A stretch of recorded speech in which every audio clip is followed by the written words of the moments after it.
Tashani shiri papi ninda shaiwa Taitana kuningune papi ninda baiwa Namo Utengeta namo Ekome namo Kurera namo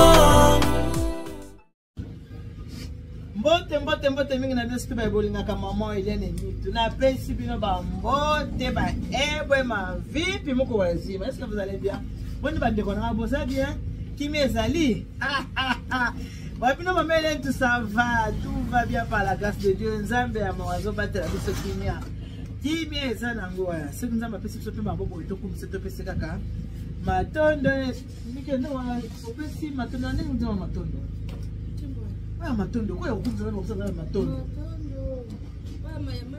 no topesi matondo bleu moi papa na moi voilà ato na kati la providence alimentaire la providence alimentaire na yebiso na bandiko na ngai papa pesa na saki ona na ba matisa ko mo mbatisa la ko ba voilà awa ato na nyonso tout livraison bato bana posa ko mona bwana basaki ya oh c'est mutolosi. Oh, ça c'est à l'os. Donc, comme ça, pour la livraison, il y a des gens qui ont livré 25 kg, 25 kg,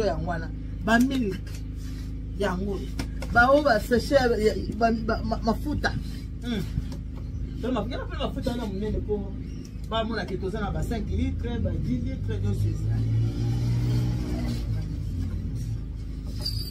oh, ma futa, oh, nous sommes besoin de mafuta. Oh, déjà 10 litres. Oh. Donc, au ligne livraison, on tira en gros, dans le détail. Mais au ligne livraison, 10 litres, yangowana. Au ligne 5 litres, yangowana. Toza nango livraison, tozo ça à domicile. Nous surtout les alibas, on va commander déjà pour qu'on a bango. Parce que déjà à temps et à heure. Nous m'avons mis des minutes. Vous bien côté musala na vraiment musala na au sérieux. Côté musala vraiment na na ngote.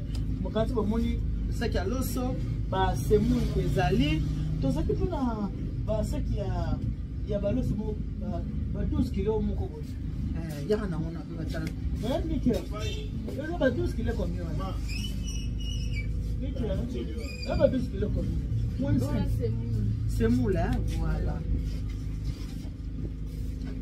voilà oh semu to za nango extrait à 12 kg, c'est ça non? Tous un peu na 25 kg. L'eau sondé, les 12 kg à terre. L'eau ça va 25 kg. Voilà. Par précision au Bolinga, Bosa Yangoana. En tout cas, vous avez confiance Bosa de suite au cause de ça. Vous avez confiance Bosa de suite à Wagnon Césali. Ceux qui n'ont pas de côté en détail et la qui c'est que vous pouvez vous exéter en détail. Si vous avez besoin d'exéter en détail, à côté de la détail, il n'y a pas de souci. Livraison, des anangos à domicile. Si vous avez besoin d'un carton, vous pouvez exéter. Vous avez un carton. Si vous avez besoin d'un sardine, vous avez plus cher. Vous avez besoin de plus cher. Il y a moko. À toi, vous avez 5 boîtes. Il n'y a pas de souci. Vous avez malayo, moi, la sardine. La sardine, mingi balingara awa. Il y a beaucoup de bapundu. La sardine balingara mingi vraiment. Yango, on a une sardine. Pichard, voilà. On va pichard balingara mingi awa pona kochana kati ya bapundu. Ndeka tutocha ba sardine na pundu. Voilà, uchoma sardine boy, uchepe mbisi. Eza la mbisi totera, mbisi na ba Thomson en détail. Eza la mbisi totera en détail. Eza kaka en gros c'est. Détail ezali ko se m'appelle. Sachet en bleu oyo. Oyo sachet. Oyo, les poissons, Thomson. On a dit que vous m'appelez en détail. Les Thomson. Vous avez livraison à batterie. Net oil a 3 kg. Net oil est à 3 kg. Dans le détail, il fait 2 autres cannabis. Voilà. En détail, il fait les alliés. Maman, il y a là, c'est bien beau. Pour moi, il y a beau qui sont. Il faut se payer ça, autant au bazar dans la bonne monde. Il y a ça il faut se payer ça, autant au bazar dans la bonne monde. À bout de la biseau. Faut se payer ça, ceux qui bazar en vie. Les parents ont baboti biso, ceux qui bakoli, bazaka na posa biloko. Mama mikolo sukali nzate, mama sukali, mama nana tite ya pesa ngate. Mama naza komela tite, ba pesa kasinda. Ti yango. Tu te. Ti en anglais, en français, te. Tu te yango. Mama naza wale ba papa na biso ba na poche ba posa ka ina bi poche. Ona bi na chilube hein. Mika. Ona lobi na bi poche. Na maso ba takata ko tala ngate.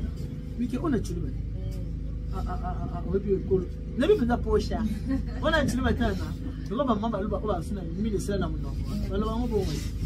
Voilà. Na bana ba ke ba mama ba poti biso ba ra posa ko dia. Mama za posa ya moi etc. Sombela mama kampe etc. Boyebi ke ba boti ndenge baza wana tango biso na ba age to ana mo. Ba boti ya biso bazaka na posa ya kolia na ya komela.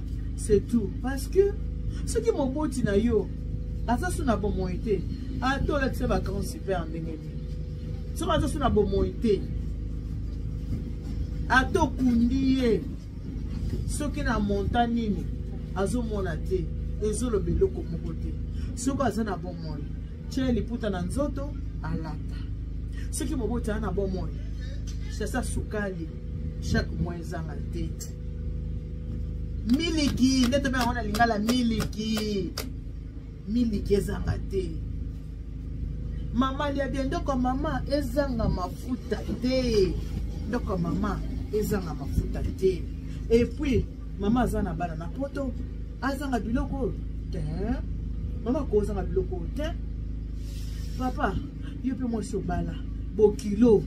Azanga biloko te. Bo kilo koza nga biloko te. Eza biloko o esepelisaka ba boti. Mika. Kilo mo baki na sale la ni panier à petit déjeuner. Alors c'est na musiko.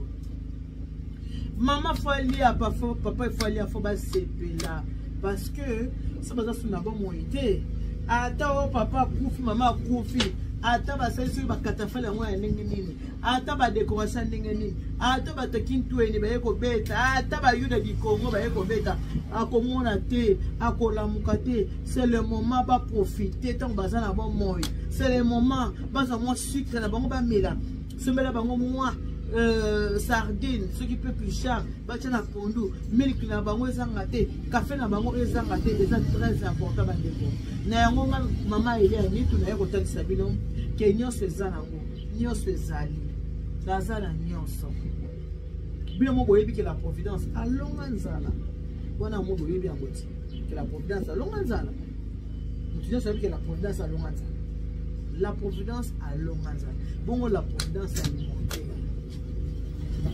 Naza wana pona bino, naza na pona ba livraison, soko ozana besoin otali osepeli eloko yo kosala, okobenga maman ile ya nitu na numéro na ma téléphone +33 6 15 31 69 90 +33 6 15 31 69 90. Comme na posa to sana bilo yango wana eza très important. Ba mama fo ba lia ata ba yaya baza kotoyo yo ozongolo kinda poto ba yaya basi ba kola ba koma mikolo ba tika lobe na chez les parents ba yaya ba tika ba masu baza chez les parents eloko kosala sunga ba yaya sombela bango ba lia ba mela tango ba kolia ba komela ba kopambola yo bozipe wa bino mameli ya nitu nde bobi misala ngeza taros mameli ya pas ali livraison à domicile côté wana kutu bolabo côté wana kutu boza tana komanga ta soko mokete. Merci mingi na ba o déjà basalinga confiance o déjà baza kotinda yo o na no tindite tinda papa rambalia ata pe pasteur na bino yo sambela rati okosomela pe pasteur na bino milk osomele mwa mafuta osomele sukali bo mutanzo lesa yazo lende sa lo bananzambe bongo yo ko basadilanga ko badilanga ko melanga mazama kios et pas passer à côté ya rabino et pas wana po otabi passer na biso azoteya soki na changer biseleza pona pasteur soki na komi boeza pona pasteur osomeli pe pasteur ba ke osali ko livrer bino ba yebona ba prophète ba prophète yo bazo prophétiser bino et on soka ba prophète bazo prophétiser tango nyos ya ngo osomela ba Merci beaucoup na bato na nganyas. Obo ina maman ile anitu. Obo c'est pas maman ile anitu. Tout se soutenir, n'enge ba chinois ba se soutenaka. Tout se soutenir, n'enge ba sri lankain ba se soutenaka. Tout se soutenir, n'enge ba libanais ba se soutenaka. Wabilo maman ile anitu. La providence alimentaire na kati ya Congo. Au fouti lelo le bozali raison. Ba ko côté wana erataka te, erataka ko tata mukete. Au fouti lundi, mardi aux livres. Voilà. Na solo na biso yango na ngaki to solo na. Ezaka pona bien baboti te. Baboti biso. Si ba nuni na bango ba na posa mo sukali. Ba posa kaka ba mela mo miliki na bango ya bien. Si ba meli mo miliki na mo na mama anga kufa na 2026. Encore sur la 2026 c'était pour 6 mois Nicolo. C'est la 2040 Nicolas Rolia Nicolas sur kitoko amela kitoko. Et Dieu vous bénisse. God bless you. Mungu anubariki. Hata nzambe kabisa ko. Nzambe ni bashana bana réponse pour kama taba bisous. Bonne journée na bino nyonso. Voilà to lobi. J'attends vos commandes. Nazozela vos commandes. Ceux qui vous commandez, ngala sali livraison à domicile. Bye.